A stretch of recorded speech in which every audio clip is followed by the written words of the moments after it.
Ce contenu vous est présenté par l'équipe du moteur de recherche musical Why Music. Il fait partie d'une série d'essais qui ont pour but d'explorer l'univers de la musique ainsi que celui des technologies de recherche. Des données musicales à la connaissance et au jugement éclairé. Comment les apprenants et, aujourd'hui, les ordinateurs transforment-ils des données non traitées en un réservoir de connaissances élaborées? Pour les interprètes de musique, une partie de la réponse réside dans le fait qu'ils mettent les données et informations qu'ils acquièrent au sujet de la musique directement en pratique. Quand ils trouvent une partition de musique, ils voient des données musicales. Lisant et relisant cette partition, ils absorbent littéralement ces données. Quand ils jouent le contenu d'une partition de musique, ils transforment ce contenu en informations sonores pour eux-mêmes et pour les auditeurs. Leur interaction avec le contenu de la partition musicale transforme ce contenu en connaissance. Finalement, quand ils réfléchissent au sujet de leur pratique, leur connaissance devient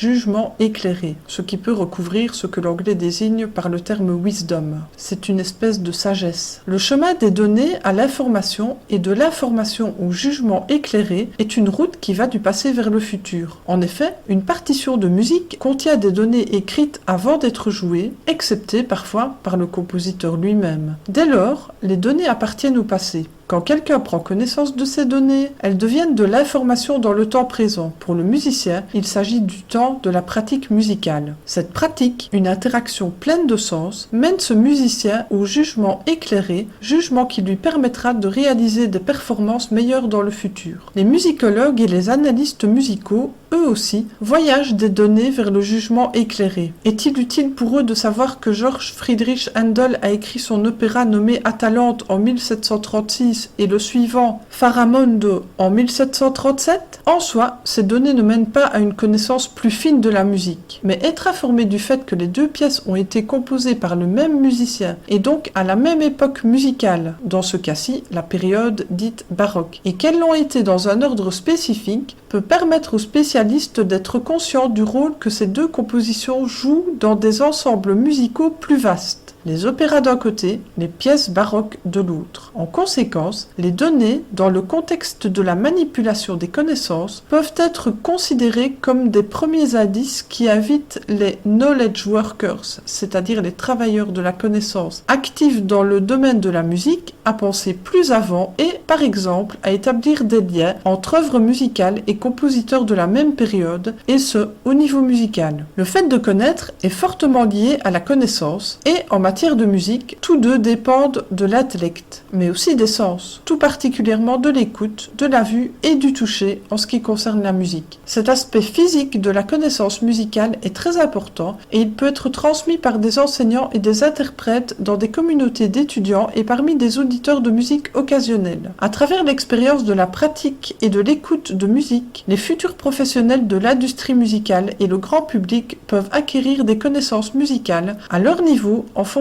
de leurs antécédents et de leurs capacités. Les auditeurs comparent l'information musicale et la passent en revue de manière à en retirer du sens. Et ils le font d'une manière qui leur est personnelle. Généralement, le savoir est subjectif et personnel. Il est intériorisé par les apprenants qui lui donnent une forme en fonction de leurs expériences précédentes et de leur perception dans le temps présent. Notons que la connaissance peut être tantôt tacite, tantôt explicite. La connaissance est dite tacite quand elle ne peut pas être encodée et communiquée de manière évidente, quand elle est transitoire, éphémère et fuyante. C'est pourquoi, par exemple, un phénomène comme celui de l'improvisation musicale est peu aisé à enseigner et à comprendre. Au contraire, le savoir explicite est, lui, aisément retenu, codifié, conservé et partagé. Il est plus solide que le savoir tacite. Pour augmenter votre savoir musical, essayez Why Music. Why Music est un prototype de moteur de recherche dépendant d'une nouvelle théorie musicale qui est développée pour tous les auditeurs de musique cherchant de la musique nouvelle pour eux et désirant développer leurs connaissances musicales, qu'ils soient des auditeurs de musique occasionnels ou non.